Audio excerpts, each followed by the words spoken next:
मानुनी ना कोन पई जागतिक कथा मानिले सिना हमको मिलिबो किंतु ए प्रभु को कथा माने कोन मिलिबो किछि मिलिबो हमर प्रभु सेति पई चरण रे कहिले मो कथा मानिले मोरा पाइले मोरो आपना आजि बहुती काली कहिबी चरण रे धन आजि बहुती काली कहिबी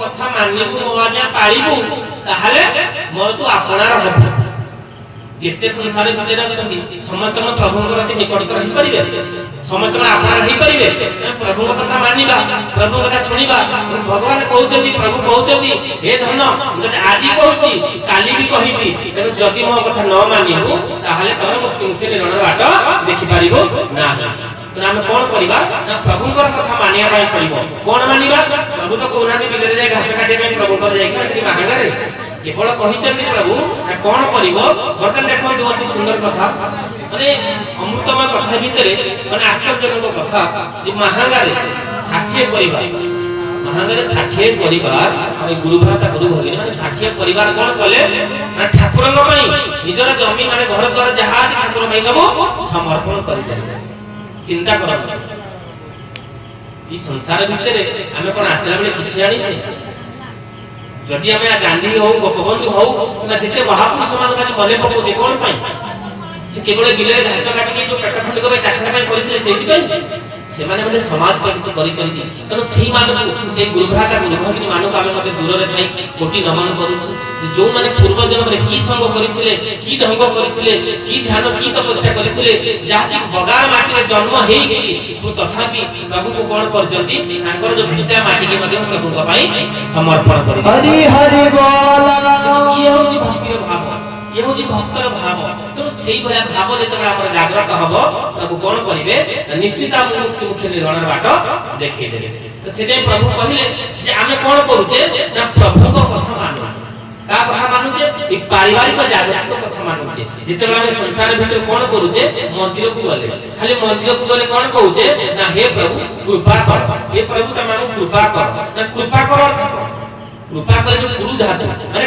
कर आउ पाओ तो संसार भीतर आपण किछि करिवे नी खाली मंदिर जे यदि प्रभु दियो दियो करे प्रभु खाली अजाडी देबे आपण प्रभु जहाज रे आपण सब प्राप्त ही जीवो खाली प्रभु का जे प्रभु खाली आपण मते दियो मो झियोरे तुमे चाकरी ही जाओ मो पुओ केमि गुटे भलो सिटी करी गुटे राष्ट्र चाकरी पाई जाओ और तीन भला कोठा ही जाओ माने भलो गाड़ी ही जाओ एई विचार जे हम रहउछे तो प्रभु कहले कृपा कर मते तुम कोराउ पा तुम मंदिर कोन करूछे हमें नहीं कि जाऊ जे गुटे टंका के कोटी टंकार दीप नहीं कि गले मंदिर पाखरे प्रभु को बुले देले तो सब प्रभु को मागी देले प्रभु कहले धन रे तू कोडा आसी ना प्रभु को माने केते टंकार मागलु ना कोटी टंकार मागी तो केते टंकार मो पाखु कोणी लागे कोटी टंकार आनी तो तू हरे भक्त भाग कोटी टंकार तो कोटी टंकार मागु तू योजी भक्तर भाव काहे कि ना हमको जेते देले असंतुष्ट दुजाग्रस्त जे कहा जाए तो हमें जेते देले केबे संतुष्ट हौ हरि हरि बोला तुम जेते हम आगे कोन होचे ना वर्तमान में कोन करिचे ए संसार भितरे हमें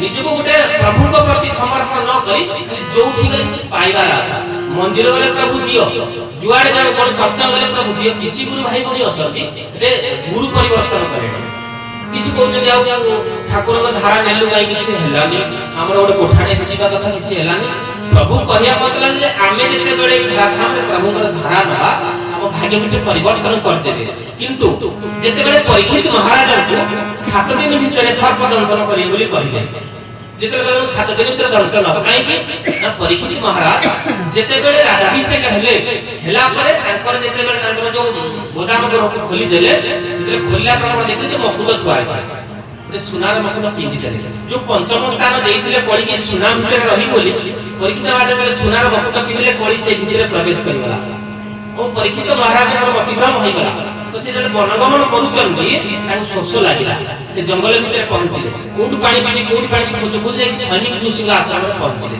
जब सैनिक ऋषि का आश्रम में पहुंचिले सैनिक ऋषि जो त्रिकालदर्शी से ध्यान रे बसिचंती आत्मा और परमात्मा से लीन होई जाती एवं ताकर वार्ता चली से समय ताको देवनी पानी दियो ଆରେ ସିନା ତାଙ୍କ ଦେହରେ ଜୀବ ଥିଲେ ସେ କହିବେ, ସେ ତ ପରମାତ୍ମା ସହିତ ଲୀନ ହୋଇଯାଇଛନ୍ତି। ତାପରେ ପରୀକ୍ଷିତ ମହାରାଜ ରାଗି ଗଲେ, ଯେହେତୁ ମୁଣ୍ଡରେ ସୁନାର ମୁକୁଟରେ କଳି ପ୍ରବେଶ କରିଛି, ସେ କଣ କଲେ ନା ସେ ପାଖରେ ମଲା ସର୍ପ ଥିଲା, ସେ ସର୍ପକୁ ଆଣିଲେ ସେ ସ୍ୱାମୀ କୃଷ୍ଣ ବେକରେ ପକେଇ ଦେଲେ। ତ ସ୍ୱାମୀ କୃଷ୍ଣ ଧ୍ୟାନରେ ବସିଛନ୍ତି, ତାଙ୍କର ଏଥିରେ କିଛି ଶିଷ୍ୟମାନେ ଦେଖିଛନ୍ତି ସ୍ୱାମୀ ଋଷିଙ୍କର ପୁତ୍ର ଶୃଙ୍ଗି କଣ କରୁଛନ୍ତି ନା ଜଳ ଭିତରେ ସ୍ନାନ କଲା ପରେ ଜଳ ଦର୍ପଣ ସୂର୍ଯ୍ୟକୁ କରୁଛନ୍ତି। ଏହି ସୂର୍ଯ୍ୟ ସଂସାସୁ ତେଜରାସେ ଜଗତପତେ ଅନୁକମ୍ପାୟ ଭକ୍ତା ଗୃହଣାରକ୍ଷ ଦିବାକର। ସୂର୍ଯ୍ୟଙ୍କୁ ଯେହେତୁ ଦିବାକର ଜଳ କରୁଛନ୍ତି, ସେ ସମୟରେ କିଛି ଶିଷ୍ୟ ପହଞ୍ଚିଲେ, କହିଲେ ଶୃଙ୍ଗି ତମେ ପାଣି ଦଉଛ, ତ ବାପାଙ୍କ ଗଳାରେ ବର୍ତ୍ତମାନ ଜଣେ ରାଜା ଆସିଛି ମଲାସର୍ପ ପକେଇ ଦେଇଛନ୍ତି। ଶୃଙ୍ଗି ଋଷି ଲାଗିଗଲେ, ସେଇଠି ଜଳଦର୍ପଣ ଧରିଲେ, ଜଳକୁ ଧରିଲେ, ଅଭିଷେକ କରିଦେଲେ ଏବଂ ଅଭିଶାପ ଦେଲେ ଯେ ଯିଏ ମୋ ବାପାଙ୍କ ଗଳାରେ ମଲାସର୍ପ ପକେଇଛି ତାକୁ 7 ଦିନ ଭିତରେ ତକ୍ଷକ ନାଗ ଧ୍ୱଂସନ କରିବା ତାର ମୃତ୍ୟୁ ହବ। ଶୁଣି ଦେଇଛନ୍ତି, ତାପରେ ଆଶ୍ରମକୁ ଆସିଛନ୍ତି, ତାଙ୍କ ବାପାଙ୍କ ପାଖରେ ଦେଖିଲେ ମଲାସର୍ପ, ତ ସେ କହିଲେ ବାପା ତମ ବେକରେ ଯିଏ ମଲାସର୍ପ ଦେଇଛି ମୁଁ ତାକୁ ଅଭିଶାପ ଦେଇଛି। ତ ବାପା ଧରି ପକେଇଲେ, ତମେ କଣ କଲ? ପରୀକ୍ଷିତ ମହାରାଜ ସେ ଜଣେ ରାଜା, ଆମ ରାଜ୍ୟର ରାଜା, ସେ ଧର୍ମ ରାଜା, ସେ ଧର୍ମରେ ଯାଆନ୍ତି, ଅନ୍ୟାୟ କରନ୍ତିନି, ସେ ନ୍ୟାୟ ରାଜା, ତମେ କଣ କଲ? ନା ବାପା ମତେ ଅଲରେଡି ଅଭିଶାପ ଦେଇ ସାରିଲେଣି। ତ ପରୀକ୍ଷିତ ସେମିତି ବହୁତ ମାନେ ଯଜ୍ଞ କଲେ, ଜପ କଲେ, ତପ କଲେ, ବହୁତ ତର୍ପଣ କଲେ, କିନ୍ତୁ ମୁକ୍ତି ପାଇପାରିଲେ ନାହିଁ। ତାଙ୍କୁ କହିଲେ କିଏ ମୁକ୍ତି ଦବ? ସେଇ ସମୟରେ କଣ କଲେ ନା ଧନ୍ୟ କରି ଋଷି ଆସିଲେ, କହିଲେ ମୁଁ ତମକୁ ବଞ୍ଚେଇ ଦେବି। ଯେତେବେଳେ ବଞ୍ଚେଇବା ପାଇଁ ଆସିଲେ ସେ କଣ କଲେ, କହିଲେ ତମ ପରୀକ୍ଷା ନେବେ ନା କେମିତି?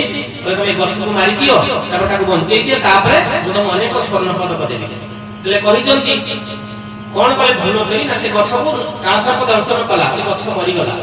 ତାପରେ ସ୍ୱାମୀ ଇଏ କଣ କଲେ ନା ଧନ୍ୱନ୍ତରୀ ପାଣି ଆଣିଲେ, ଅଭିମନ୍ତ୍ରିତ କଲେ, ପାଣି ଛିଞ୍ଚି ଦେଲେ, ଗଛ ବଞ୍ଚିଗଲା।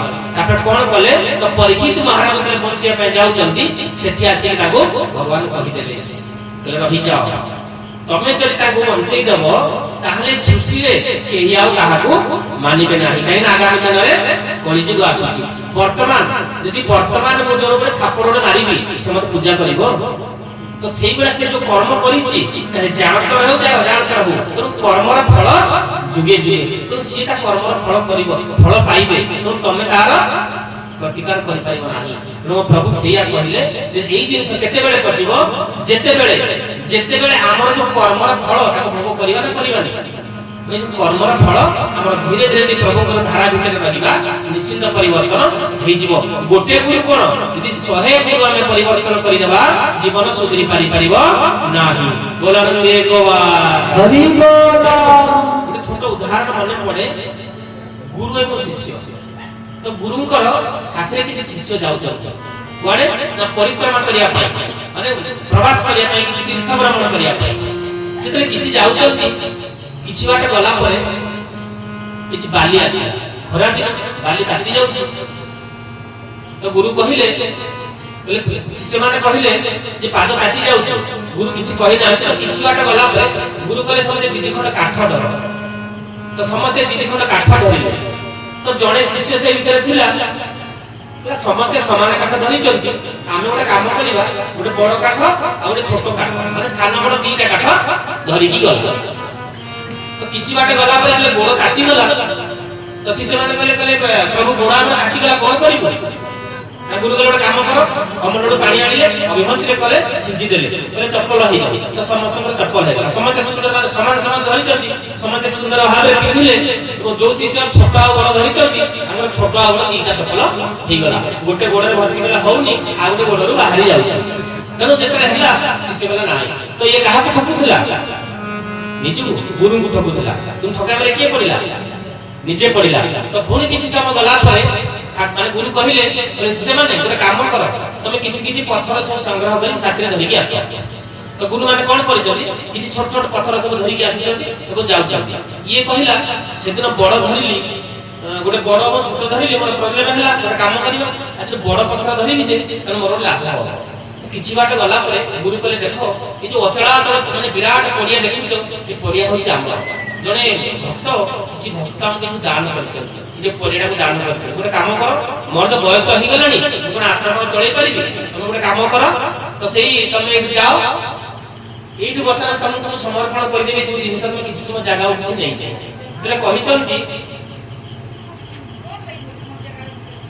ସେ କଣ କରିଛନ୍ତି ନା କହିଲେ ଗୁରୁ କହିଲେ ଗୋଟେ କାମ କର ତମକୁ ଯୋଉ ପଥର କୁହାଯାଇଛି ଧରିବା ପାଇଁ ଏ ପଥରକୁ ତମେ ଫୋପାଡ଼ ଯାହା ପାଖରେ ଯେତେ ଦୂର ଯିବ ତାର ଜାଗା ସେତେ ବାଟ ହବ ତ ଯୋଉ ଆମ ଯୋଉମାନେ ଶିଷ୍ୟ ପ୍ରକୃତ ଠାକୁର ମାନେ ଗୁରୁଙ୍କର କର୍ମକୁ ମାନୁଥିଲେ କଥାକୁ ମାନୁଥିଲେ ସେ ଛୋଟ ଛୋଟ ପଥର ଧରିଥିଲେ ତ ଫିଙ୍ଗିଲେ ବହୁତ ବାଟ ଗଲା ଯେ ବଡ ପଥର ଧରିଥିଲା ସେ କଣ କରିବେ ଏତେ ବଡ ପଥର ବୋହି ପାରୁନି ତାକୁ ଟେକିଲା ତା ଗୋଡ ପାଖରେ ହିଁ ପଥରକୁ ପଡିଲା ବୋଲେ ଚରମନାଥ ଭଗବାନ କି ଜୟ ତମେ ଠାକୁର ସମସ୍ତେ ଏତେ ବଡ ବଡ ଜାଗା ନେଲେ ମତେ ଏତିକି ଟିକେ ଦେଲେ ବୋଲେ ତମେ କାହିଁକି ଆଣିଲନି ନା ମୁଁ ଭାବିଲି ଆପଣ କିଛି ବଡ ଜିନିଷ ବୋଲି ସେତିକି ତମେ संतुष्ट हो तो ये हो गुरु परंपरा यदि हमें संसार भितर गुरु को ठकिबा कोन हो आपण सब पापर मुक्ति पाई जिवे यदि गुरुद्रोही होई जिवे गुरु को पापर केबे मुक्ति पाई परिबे नाही कने साधारण जिंस को प्रभु राम कहंतु तांकर गुरु थिले प्रभु कृष्ण कहंतु तांकर गुरु थिले प्रत्येक जुगरे प्रभु भगवान हेले मध्य से गुरु ग्रहण करथिले काहे ना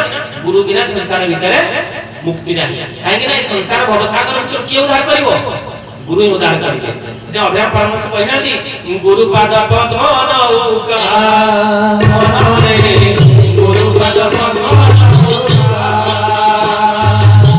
कर्णधार दिनाची गुरुवेका कर्णधार दिनाची गुरुवेका गुरु पाद पद्म नौका गुरु पाद पद्म नौका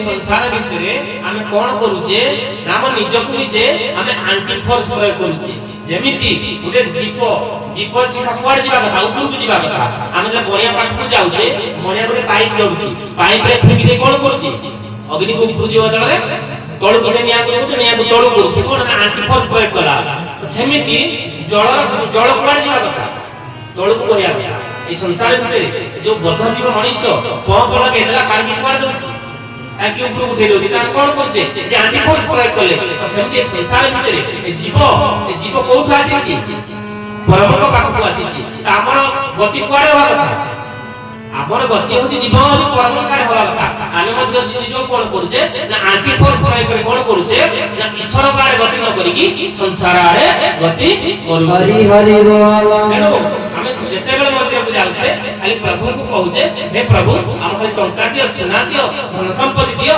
हमरा किछि दरकार नै किंतु भक्तर भाव कोठे हवा दरकार भक्त गाई नै जगन्नाथ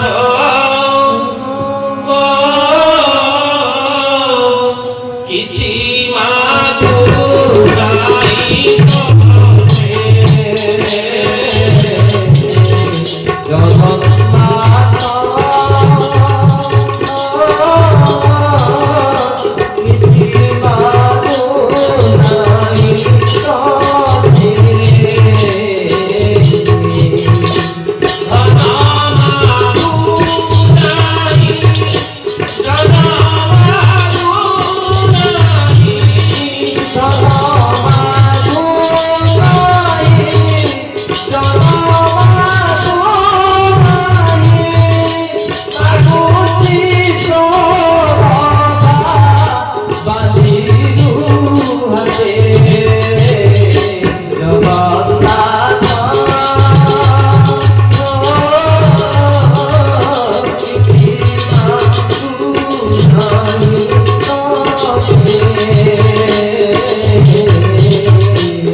କରୁଛେ ନା ପ୍ରଭୁଙ୍କୁ ଏଇ ଭଳିଆ ଭାବନା ହେବା ଦରକାର ଯେ ପ୍ରଭୁ ମୁଁ ତମକୁ କିଛି ମାଗୁନି, ମତେ ଖାଲି ଟିକେ ଦିଅନ୍ତୁ। ଯୋଉ 3 ଟଙ୍କା ଆଠଣା, ଯୋଉ 3 ହାତ ଚାଖଣ୍ଡେ ପାଇଁ 3 ହାତ ଚାଖଣା ଯୋଉ ଖଜଣା ଦଉଛେ, ଯେ ପ୍ରଭୁ ମୁଁ ଯୋଉ ଖଜଣା ଦଉଛି ସେ 3 ହାତ ଚାଖଣ୍ଡର ଜାଗା ମତେ ଦେବେ, ମୁଁ ଗଲେ ସେଇଠି ଆପଣଙ୍କ ପାଖରେ ତ ଆପଣଙ୍କ ଚରଣକୁ ଶରଣ ନେଇଛି।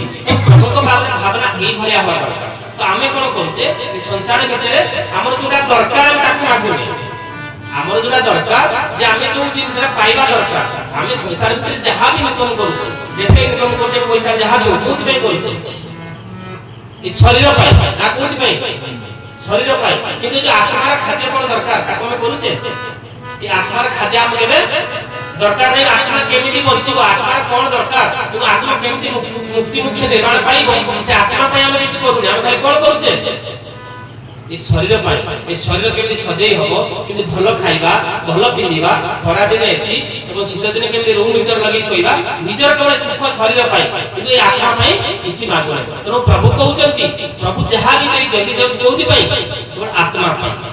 ଆମେ ଯୋଉ ସଂସାର ଭିତରେ ମୋ ପ୍ରଭୁ କହିଲେ ଧନରେ ମୁଁ ତ ଅନ୍ତର ଭିତରେ ଅଛି, ମୁଁ ତ ଅନ୍ତର ଭିତରେ ଅଛି, ତୋର କଣ ଦରକାର କଣ ଦରକାର ନାହିଁ ମତେ କଣ ମାଗିବା ପାଇଁ ପଡିବ କି ଭାଇଆ।